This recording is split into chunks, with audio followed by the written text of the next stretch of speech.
सध्या पंढरपुरातील श्री विठ्ठल रुक्मिणी मंदिरात जतन व संवर्धनाचं काम चालू आहे। हे काम चालू असताना 700 वर्षापूर्वीचेच मंदिराचे बांधकाम ठेवले जाणार होते व त्यानंतरच झालेले बांधकाम पाडले जाणार होते। दरम्यान नवीन बांधकाम पाडल्यानंतर पुरातन वास्तूमध्ये काही ऐतिहासिक अनमोल पुरातन ठेवा सापडला जाण्याची शक्यता वर्तवली होती। अखेर अंदाज खरा ठरला असून श्री विठ्ठलाच्या समोरच कान्होपात्रा मंदिरासमोरील हनुमान गेट खाली एक तळघर आढळून आलंय। या तळघरात 2 पुरातन मोठ्या मूर्त्या, नाणी, काचेच्या बांगड्या व अन्य मूर्ती आढळून आल्या आहेत। जेव्हा नवते चराचर तेव्हा होते पंढरपूर या संत वचनानुसार भूवैकुंठ पंढरी नगरीचा इतिहास अतिशय प्राचीन असून मंदिरात आणखी सुद्धा काही पुरातन ठेवा सापडण्याची शक्यता आहे। त्यामुळे पुरातत्व खात्याकडून याचा सखोल अभ्यास होणं गरजेचं आहे। या संदर्भात मागील काळातच मंदिर समितीला पुरातत्व खात्याला निवेदन देऊन मागणी केली होती। जोपर्यंत या तळघराचा संपूर्ण शोध होत नाही तोपर्यंत श्री विठ्ठल रुक्मिणी मातेचं दर्शन सुरू करू नये असं मत पंढरपुरातील महर्षी वाल्मिकी संघाचे संस्थापक अध्यक्ष गणेश अंकुशराव यांनी व्यक्त केलंय। पंढरपुराच्या विठ्ठल मंदिरातील गाभाऱ्यासमोरील आढळलेलं तळघर उघडण्यात आलंय। पुरातत्व विभागाच्या अधिकाऱ्यांनी या तळघरात पाहणी केली आहे। या तळघरातून मूर्ती, पादुका सापडल्या आहेत। विष्णू बालाजी रूपातील 3 ते 4 फूट असलेली मूर्ती तसेच एक अन्य मोठी मूर्ती सापडली आहे। पुरातत्व विभागाचे सहाय्यक संचालक विलास वाहने आणि वास्तु विशारद तेजस्विनी आफळे हे तळघर उघडून आत गेले होते। त्यांना 2 मूर्तीसह अन्य भग्न मूर्ती, पादुका आढळल्या आहेत, त्या त्यांनी बाहेर काढल्या आहेत।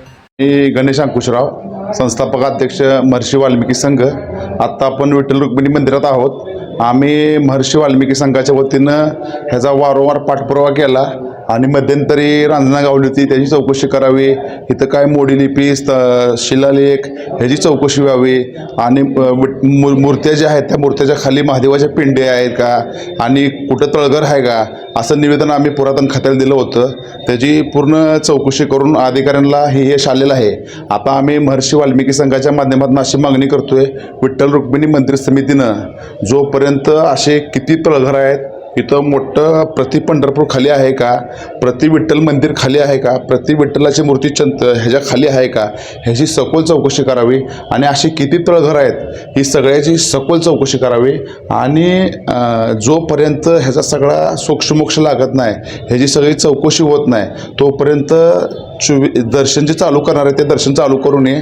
आणि आम्ही वारंवार म्हणतोय, ही जी शिलालेख आहेत ह्या शिलालेखावर जुना इतिहास आहे तो लपवण्याचं काय षडयंत्र इथले काय अधिकारी, काय लोक करत आहेत आणि त्या जे दगडावर लिहिलेलं आहे, कोरलेलं आहे मोडी लिपीत, ते पण फोडण्याचं काम केलं आहे। ह्याची पण चौकशी करणं गरजेचं आहे आणि लवकरात लवकर इथे जेवढं काय पुरातन वस्तू आहेत ह्याचा अभ्यास होऊन ह्याच्यावर काय लिहिलं ह्याची माहिती घ्यावी आणि अशी किती तळघर आहेत ह्याची सखोल चौकशी व्हावी आणि ह्यातली काय गावलेली माहिती CCTV फुटेज वगैरे चेक करावे तरच दर्शन चालू करावं, अशी मागणी मी महर्षी वाल्मिकी संघाच्या वतीने करतोय।